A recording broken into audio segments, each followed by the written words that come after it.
جتنے بھی ہمارے پاکستان براڈ کاسٹنگ کارپوریشن کے ذمہ داران، آج کے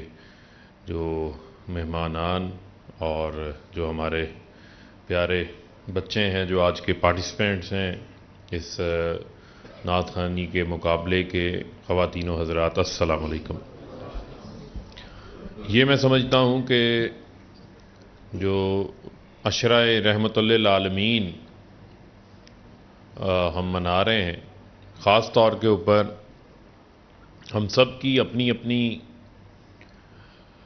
حضور نبی اکرم صلی اللہ علیہ وآلہ وسلم کے ساتھ ایک عقیدت ہے، ان کے ساتھ ایک عشق ہے، ایک اپنا محبت ہے، ایک اپنا پیار ہے، اور میں سمجھتا ہوں کہ ہر شخص جو ہے ان کی اس محبت سے ایک وہاں سے ایک انرجی جو ہے وہ حاصل کرتا ہے، اور ہر روز جو ہے وہ ہم حضور پاک صلی اللہ علیہ وآلہ وسلم کی ذات پر جو ہے وہ درود مبارک بھی جو ہے وہ پڑھ کے پیش کرتے ہیں۔ لیکن اس کا جو خاص میں سمجھتا ہوں کہ جو وزیر اعظم عمران خان صاحب نے جیسے ہی وزارت عظمیٰ میں وہ آئے تو انہوں نے ریاست مدینہ کا جو کانسیپٹ ہے، جو ریاست مدینہ کی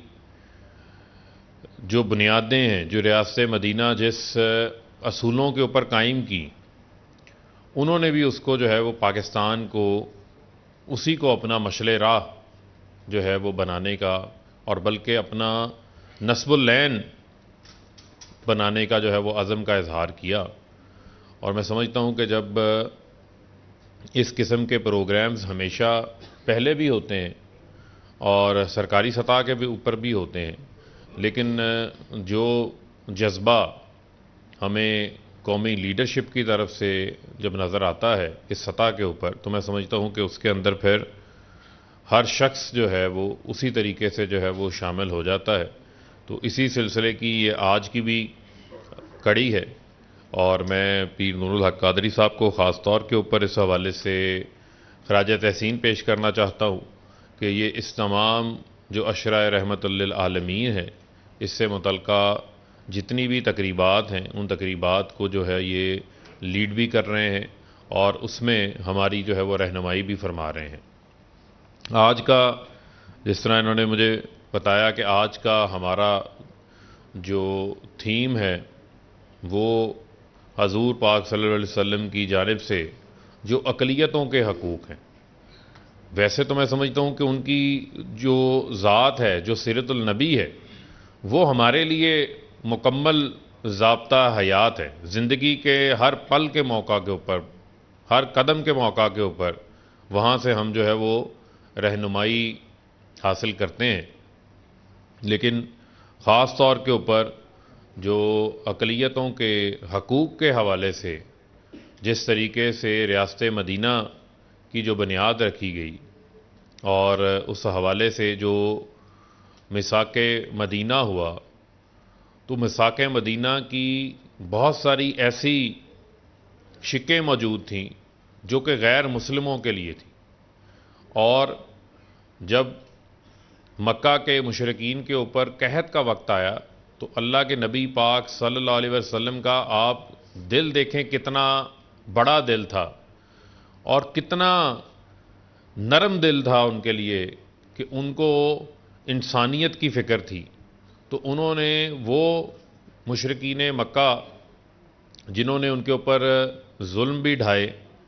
جنہوں نے ان کے اوپر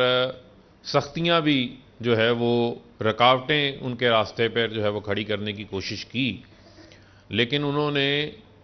ان کے لیے بھی جو ہے وہ گڑ گڑا کر رو کر جو ہے وہ اللہ کے حضور جو ہے وہ دعا مانگی کہ ان کا جو قحط کا معاملہ ہے وہ ختم ہو جائے۔ تو یہ میرے نبی پاک صلی اللہ علیہ وآلہ وسلم کی شان ہے، اور اس شان کو ہم شاید گنہگار لوگ ہیں، شاید ہم اس شان کو بیان کرنے کے بھی قابل نہیں ہیں، لیکن میں یہ سمجھتا ہوں کہ اس سے ہمیں سیکھنے کے لیے ہمارے پاس جو ہے وہ بہت کچھ موجود ہے، اور خاص طور کے اوپر اگر ہم اس بات کے اوپر یقین کر لیں تو ہمارے روزمرہ کے جو امور ہیں، زندگی کے جو ہمارے معاملات ہیں، اس کے اندر اللہ تعالیٰ اپنے حبیب کے صدقے جو ہے وہ خاص جو ہے وہ برکات جو ہے وہ شامل کرتا ہے، اور رحمت للعالمین جو ہے وہ انہیں بنا کر جو ہے وہ بھیجا گیا ہے کہ تمام جہانوں کے لیے جو ہے وہ رحمت ہیں۔ اور اسی طریقے سے جب ایک مسیحیوں کا وفد مدینہ شریف تشریف لے کر آیا تو ابھی کھچی صاحب بھی اس کا ذکر کر رہے تھے، تو اللہ کے نبی پاک صلی اللہ علیہ وسلم نے کہا کہ مسجد نبوی کے ان کے لیے مہمان خانے کے دروازے کھول دیے، وہاں ان کے جو ہیں وہ خیموں کا جو ہے وہ بندوبست کیا گیا۔ تو میں سمجھتا ہوں کہ ہمارے دین اسلام کے اندر بھی کسی قسم کا جو ہے وہ کوئی جبر نہیں ہے، اور وہ لوگ جو عالمی سطح کے اوپر وہ ناسمجھ لوگ حضور پاک صلی اللہ علیہ وسلم کے جو عقیدت مند ہیں، جو ان کے عاشقان ہیں، وہ اربوں کے اندر موجود ہیں، پوری دنیا کے اندر جو ہے وہ پھیلے ہوئے ہیں، اور جب وہ اس بات کے اوپر کسی موقع کے اوپر کوئی ایسی بات کرتے ہیں، کوئی ایسا گستاخانہ عمل کرتے ہیں، تو اس سے پوری دنیا کے 1.5 ارب سے زائد مسلمانوں کے جو ہے وہ جذبات مجروح ہوتے ہیں، جس کا اظہار وزیر اعظم عمران خان صاحب دنیا کے عالمی فورمز پہ اس کا اظہار کر چکے ہیں، چاہے وہ اقوام متحدہ کا فورم ہو، چاہے وہ OIC کا فورم ہو، چاہے وہ ان کے جتنے بھی بیرون ممالک سربراہان کے ساتھ ملاقاتیں ہوں، انہوں نے اس بات کو دہرایا ہے کہ جس طریقے سے ہم کسی اور کی جو ہے وہ عقیدت رکھنے والے کے اوپر بات نہیں کرتے، تو دنیا کو بھی جو ہے وہ اس کے اوپر قانون سازی بھی کرنی چاہیے، اس کے اوپر یہ ریئلائزیشن بھی ہونی چاہیے کہ نبی پاک صلی اللہ علیہ وآلہ وسلم کی شان میں بھی جو ہے وہ کسی قسم کی ایسی بات نہیں ہونی چاہیے جس سے میں سمجھتا ہوں کہ ان کے ساتھ محبت پیار کرنے والے 1.5 ارب سے زائد جو مسلمان ہیں، ان کے جذبات کی جو ہے وہ دل آزاری ہوتی ہو۔ تو میں سمجھتا ہوں کہ ہم نے پاکستان کو جو ہے وہ ریاست مدینہ کی طرز کے پر جو ہے وہ قائم کرنا ہے، اور اس حوالے سے ہر شخص کی، ہر فرد کی، ہر منصب کے اوپر بیٹھے ہوئے میں سمجھتا ہوں ہر ذمہ دار کی یہ ذمہ داری ہے کہ ہم وہاں سے اپنی جو ہے وہ تعلیمات بھی حاصل کریں اور اس کی روشنی کے اوپر اپنے تمام جو ہے وہ اقدامات کو لے کے چلیں۔ تو وہ وقت دور نہیں ہے جب پاکستان جو ہے وہ صحیح معنوں کے اندر جو ہے وہ ایک اسلامی فلاحی ریاست جو ہے وہ بنے گا، جس میں ریاست جو ہے وہ پاکستان کے ہر فرد کی جو ہے وہ ذمہ داری لے گی، اور اس حوالے سے میں سمجھتا ہوں کہ آئندہ بھی جو ہے وہ تقریبات کا یہ سلسلہ جاری رہے گا۔ خاص طور کے اوپر مجھے اس چیز کی خوشی ہے کہ پاکستان ٹیلی ویژن ہو، چاہے وہ پاکستان براڈ کاسٹنگ کارپوریشن ہو، وہ ہمیشہ جو ٹیلنٹ ہے، اور خاص طور کے اوپر جو ہمارے یہاں پر آج پارٹیسپینٹس موجود ہیں، جو ہمارے مستقبل کے معمار یہاں پر موجود ہیں، ان کا جو ٹیلنٹ دیکھ کر مجھے بےحد خوشی ہوئی، اور خاص طور کے اوپر جو جس محبت سے، جس عقیدت سے انہوں نے گلہائے عقیدت حضور پاک صلی اللہ علیہ وسلم کے حضور جو ہے وہ پیش کیا، جو نعت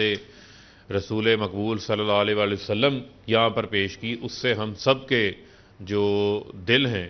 وہ ایمان کی روشنی سے جو ہے وہ منور ہوئے، اور اس سے جو ہے وہ ایک محبت کا جو ایک رشتہ ہے اس میں سمجھتا ہوں کہ ایک مضبوطی آئی ہے، اور آپ اس عمل کو جو ہے وہ جاری رکھیں، اور اسی طرح ہمارے جو بچے ہیں ان کا ایک لگاؤ حضور پاک صلی اللہ علیہ وآلہ وسلم کی ذات اقدس مبارکہ کے ساتھ جو ہے وہ محبت کے ساتھ جو جڑا رہنا ہے وہ بھی بہت ضروری ہے۔ تو میں آپ سب کو جو ہے وہ اس حوالے سے اپریشیٹ کرتا ہوں، اور آخر میں کہوں گا کہ محمد سے وفا تو نے تو ہم تیرے ہیں، یہ جہاں کیا چیز ہے لوح و قلم ہم تیرے ہیں۔ بہت شکریہ۔